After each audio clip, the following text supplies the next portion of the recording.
സഹകരണ ബാങ്കുകളിൽ വ്യാപകമായ തട്ടിപ്പ് നടന്നതറിഞ്ഞിട്ടും ശക്തമായ നടപടി സ്വീകരിക്കാൻ സഹകരണ വകുപ്പ് തയ്യാറാവുന്നില്ലെന്ന് സംസ്ഥാന സഹകരണ നിക്ഷേപ സംരക്ഷണ forum.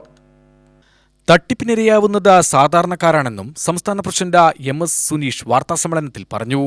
Alanallur urban credit society, Akathethara, Ariyur service സഹകരണ ബാങ്കുകൾ എന്നിവയിൽ കോടികൾ അഴിമതി നടന്നിട്ടുണ്ട്. അരിയൂർ സഹകരണ ബാങ്കിൽ 200 കോടിയോളം രൂപയുടെ തട്ടിപ്പ് നടന്നതായാണ് വിവരം. KYC ഇല്ലാതെ പണം നിക്ഷേപിക്കുന്നതും പിൻവലിക്കുന്നതും അന്വേഷണ വിധേയമാക്കിയാൽ ഞെട്ടിക്കുന്ന വിവരങ്ങൾ പുറത്തുവരും. രാഷ്ട്രീയ കക്ഷികളുടെ കീഴിൽ പ്രവർത്തിക്കുന്ന പല ബാങ്കുകളിലും നിയമനങ്ങൾ നടന്നിരിക്കുന്നത് വ്യാജ സർട്ടിഫിക്കറ്റുകൾ ഉപയോഗിച്ചാണ്. നിരവധി പരാതികൾ ലഭിച്ച സഹകരണ വകുപ്പിന്റെ അന്വേഷണത്തിലും കുറ്റകൃത്യങ്ങൾ കണ്ടെത്തിയിട്ടുണ്ടെങ്കിലും നടപടിയില്ല. ഇതിനെതിരെ കേന്ദ്ര ഏജൻസികളെ സമീപിക്കുമെന്നും സുനീഷ് പറഞ്ഞു. പാലക്കാട് ജില്ലയിലെ 2-3 ബാങ്കുകളെ കുറിച്ചിട്ടാണ് ഇപ്പോൾ പ്രധാനമായിട്ടുള്ള വിഷയം നിലനിൽക്കുന്നത്. അതിൽ ഒന്ന് അലനല്ലൂർ അർബൻ ക്രെഡിറ്റ് സൊസൈറ്റി ആണ്. അലനല്ലൂർ അർബൻ ക്രെഡിറ്റ് സൊസൈറ്റിയിൽ സഹകരണ വകുപ്പ് നടപടിയെടുത്തിട്ടുണ്ട് എന്നാണ് പറയുന്നത്. അവർ പറയുന്നത് അവിടെ ആളുകളെ അറസ്റ്റ് ചെയ്തിട്ടുണ്ട് എന്നുള്ളതൊക്കെയാണ് പറയുന്നത്.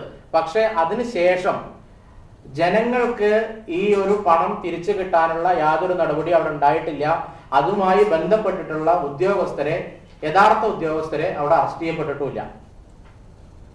പിന്നെ രണ്ടാമതുള്ളത് അകത്തേത്തറ സർവീസ് സഹകരണ ബാങ്കാണ്. അതും അവർ നടപടിയെടുത്തു എന്നുള്ളത് പറയുന്നുണ്ട്. പക്ഷേ അവിടെയും വേണ്ട രീതിയിലുള്ള നടപടികൾ ഉണ്ടായിട്ടില്ല എന്നുള്ളതാണ്. വെറുതെ പേരിനൊരു നടപടി എടുക്കുകയാണ്.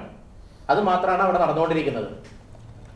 പിന്നെ ഉള്ളത് ഇപ്പോൾ പാലക്കാട് ജില്ലയിലെ പ്രധാനമായിട്ടുള്ള അഴിമതി നടന്നുകൊണ്ടിരിക്കുന്ന കരുവള്ളൂർ പോലെയൊക്കെ കരുവന്നൂർ ബാങ്ക് പോലെ പ്രധാനമായിട്ട് അഴിമതി നടന്നിട്ടുള്ള ഒരു ബാങ്കാണ് അരിയൂർ സർവീസ് സഹകരണ സംഘം.